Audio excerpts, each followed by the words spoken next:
years to resign from the church. I stopped going to church in 1997, and there's a lot of things that led up to that. And I'll just go through why I resigned, because that's why we were here today. I moved back to Utah County, so I'm living in Nebraska for 15 years, and I moved in with my mother. I have 3 young children, and she lives in Orem. And I started going to church with her, just out of respect for her and letting me stay with her and being a support system for me in such a hard time in my life. And I hadn't really studied up on the history of the church. I just knew that I didn't fit in there and I wasn't happy there. And I kind of left a secular life in Nebraska, and now I was smack dab in the middle of my upbringing again, and it was culture shock, of course. Well, my mother is a very wonderful woman, and she's raised 8 children, and I have a wonderful father as well, and they did the best they could. And so when I would go to church with her, I would just kind of let things roll off my back, anything that I was offended by. But around the time that the church was going to build the temple in Rome, I remember there was a huge buzz around the ward about how if the LDS Church hadn't backed Prop 8, the Catholic Church would not be as welcoming to build a temple in Rome. And then we went to Relief Society meeting. We had 10 minutes at the end of that where I heard 3 women stand up and say that they had actively participated in the involvement against Prop 8. And this really, really bothered me. I have a lot of friends who are gay, and I believe that parenting does not turn on whether you're straight or not. It's based on your merits. And it really made me angry that these children of these gay couples are going to be denied that sense of unity with being married. And I decided then and there that I could not have my name a part of such an organization that would block that type of happiness and be so involved in politics. My father taught me that the foundations of this country were to separate church and state, and it made me so, I can't even describe how it made me feel. So from that point on, I planned to resign. It wasn't until the next year that I did it. I want to read to you some other messages from other people who cannot be here today and why they're resigning. And I also want to read to you what their families' reactions are, because that is the biggest fear for most of us. What is our family going to do when they find out that we've resigned? My mother, like I said, she's a wonderful person. She accepted it, and she lovingly told me, Brooke, we all make decisions. We have a lot of time in our lives to make decisions. And she was trying so hard not to say we have eternity. Bless her heart. And I jokingly said back, well, yeah, Mom, I can always get baptized after I die. And we had a good laugh about it. And my family members who had resigned or not resigned, who are not Mormon anymore, were angry at me that I would tell my mother. They thought that it would be wrong for me to tell her, that I would break her heart. But I couldn't lie anymore. I couldn't be inauthentic to my mother. And we've grown so close, and it's been such a wonderful journey just in that relationship. Because when I left the church in '97, I ostracized myself from my family. I didn't know how to talk about religion. I thought that they wouldn't understand me. And if there's any message that I want you to get today, is that this should be about family. We should not ostracize ourselves, or our family members should not ostracize us just because our belief systems are different. And this is a survey that I've just taken over the last week of people who have resigned or are resigning. And I'll just read a few things that they've said.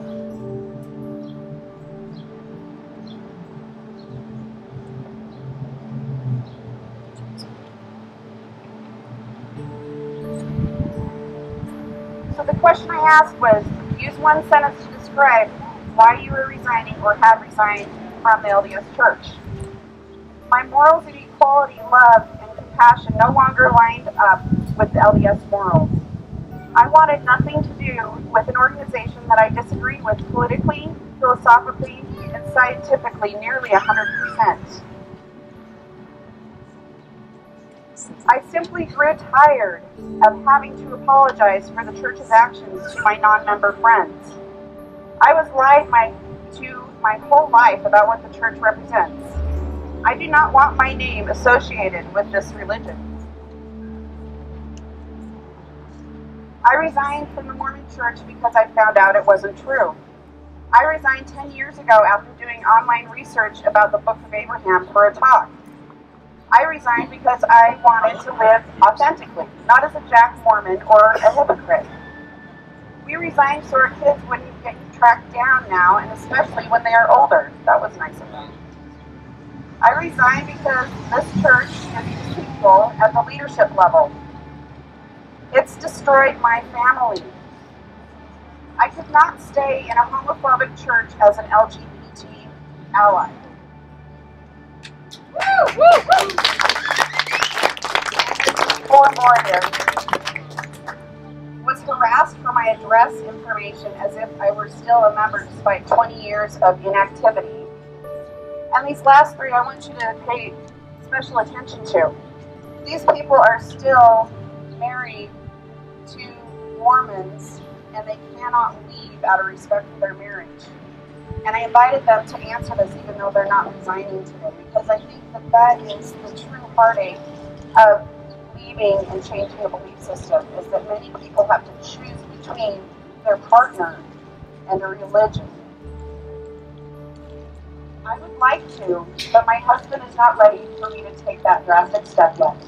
I don't want my name associated with a church I do not believe in, and I do not agree with. I didn't have a faith problem. The church has a truth and honesty problem, and all the state LDS in the world isn't going to change that.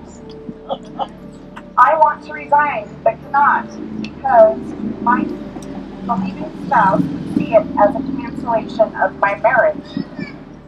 And that is the saddest part. And what I want to do today is to invite all of you to learn dialogue skills. I think the biggest challenge that we have in our ex-Mormon community is that we believe that empirical argument and rhetorical argument is the way that we're going to get through to our family members when it's not. We need to afford them the same understanding that we need. And so I invite all of you to reach out to your family members in love and connect on a level that you can. When I told my mom that I resigned from the church, I didn't come out to her with all of my testimony problems and the historical issues that I had a problem with. I told her about my friends that are gay that cannot be accepted in this church. And so connect with them on some level. Don't break up your family. Don't be the reason to break up your family. Keep talking to them. Don't separate yourself. Do everything you can to fight for that. And I'm so grateful for all of you making this walk today. And there are thousands of people online today sending an email. Let us not forget we are not the only people represented here. And I admire your courage. We are all here to help you. And I'm going to say one more thing. I know I'm going longer than I planned. But I want to make sure that this message gets across to those of you in this community. I hear a lot of people say, I can't stand talking about Mormonism anymore. It depresses me. I can't be in those ex-Mormon support groups anymore. I'm just so sick of people complaining all the time. I understand that. It does get annoying. But didn't you all go through an anger stage? Come on, be honest, okay? I went through mine 3 years ago. I was very, very, very angry. And I probably said things to my family members that were not very nice. And one thing that you need to remember, those of you who are coming out of the church in the last 5 years, I left in '97 all by myself.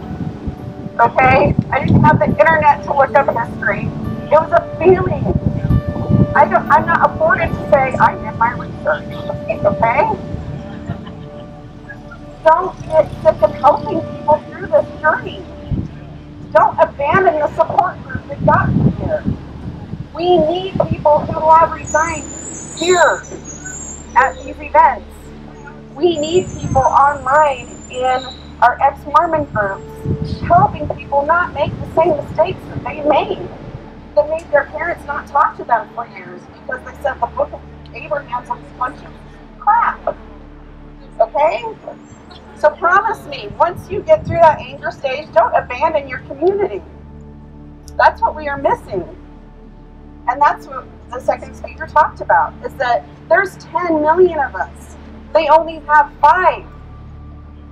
Let's act like we're a community. We wouldn't be here without Mormonism. We know how to act like a community, and we need to do it. So I love you all. Thank you for coming. Let's walk up there, and I'm sorry it took so long. Again, thank you to Josh. I love everything that the both of us are doing.